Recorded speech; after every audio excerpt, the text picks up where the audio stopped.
Hello and welcome to my channel.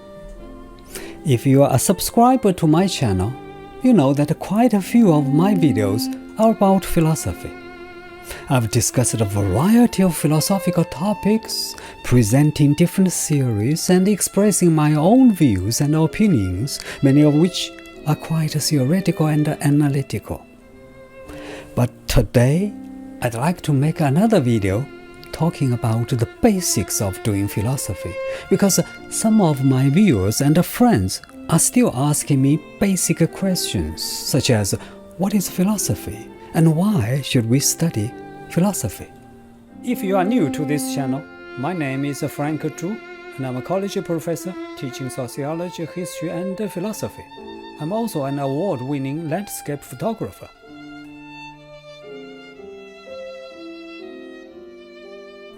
By the way, those of you who are new to this channel and want to get basic information about philosophy may want to watch one of my videos about the history of philosophy. I will leave a link down below.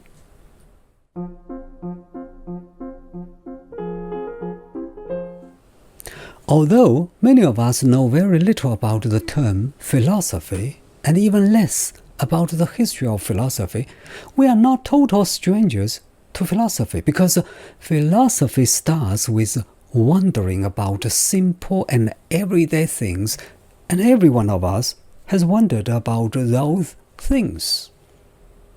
We wonder about why we are here, about who we really are, about whether God exists and what God is like. Is God male or female, old or young?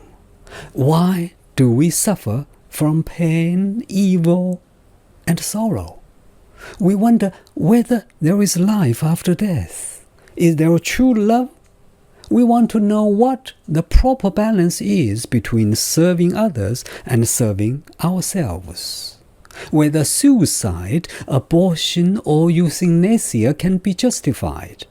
In fact, we have been wondering about those questions since the very beginning of our lives.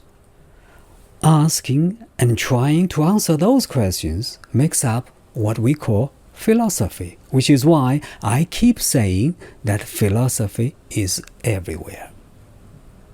It is true that many of us have already had answers to some of those questions. For example, we accepted many of our religious, political, and moral beliefs when we were children and could not yet think for ourselves. When we do philosophy, we examine those beliefs. The aim is not to reject those beliefs, but to learn why we hold them and to ask whether we have good reasons to continue holding them. By doing this, we make our basic beliefs about reality and life our own. We accept them because we have thought them through on our own, not because our parents, peers, and society have conditioned us to believe them.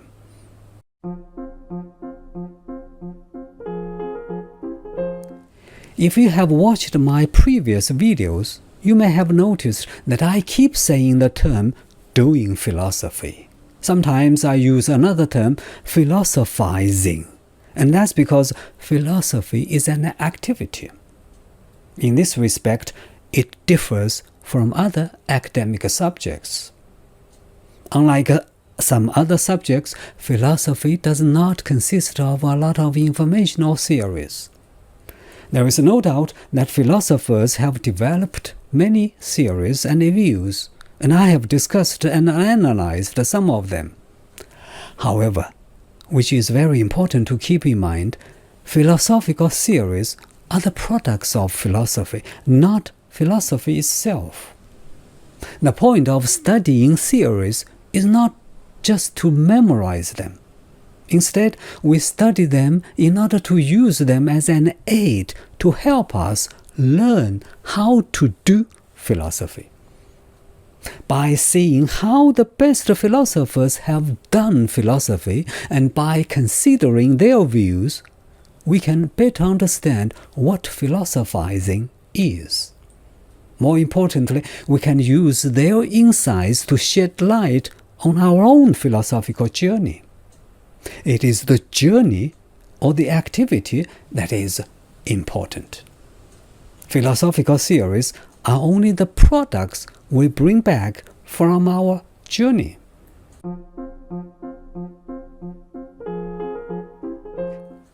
Doing philosophy is hard in the sense that it involves questioning the most basic beliefs we have developed and held about ourselves and the world around us. In doing philosophy, we may find ourselves thinking in a direction that society does not support. It is possible that we may develop views and opinions that others around us find strange or simply reject. Philosophy is also hard because it requires us to think critically, consistently, and carefully about our fundamental beliefs. We may feel uncomfortable when asked to systematically and logically question and criticize views that we have always accepted. For example, if you are a religious person, you will not feel comfortable being asked to examine or even question the existence of God.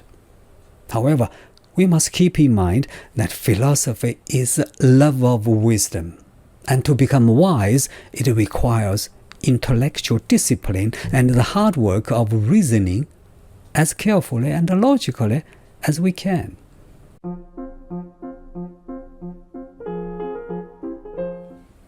Why should we spend the time and efforts to study philosophy when so many more practical needs are pressing in on us?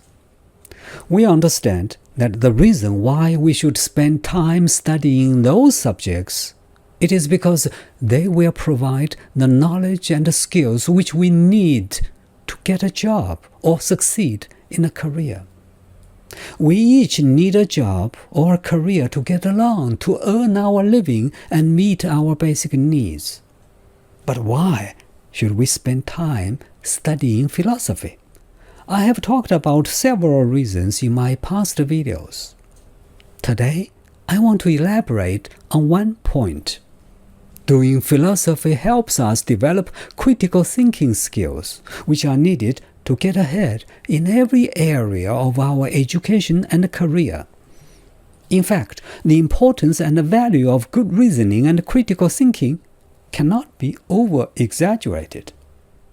Every day, we are bombarded by commercial advertisements, political controversies, social media misinformation or disinformation, claims about climate change, arguments about the morality of abortion, assertions about the evils of immigration, and countless other claims and counterclaims, arguments and counter-arguments. Politicians tell us what they think our country needs and try to convince us to vote for them. Companies try to persuade us to buy their products.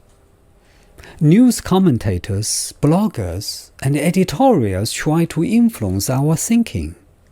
Every day, we hear some people give us warnings about the future, while others argue that the warnings are exaggerated. Without the ability to think critically, to reason well, and to evaluate the reasoning of others, we are vulnerable to all these different interests, and we are likely to do what they tell us to do and think what they tell us to think. If we are to be able to defend ourselves against the countless attempts at persuasion that surround us every moment of every day, we must learn how to evaluate the many claims and arguments that hurl at us. Philosophy, with its ability to instill good reasoning skills, will be of invaluable help as you try to navigate your way through these numerous attempts to sway your thinking and your decisions.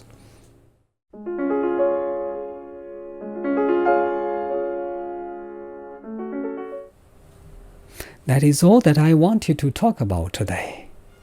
Thank you for watching this video, and I am looking forward to seeing you in the next one.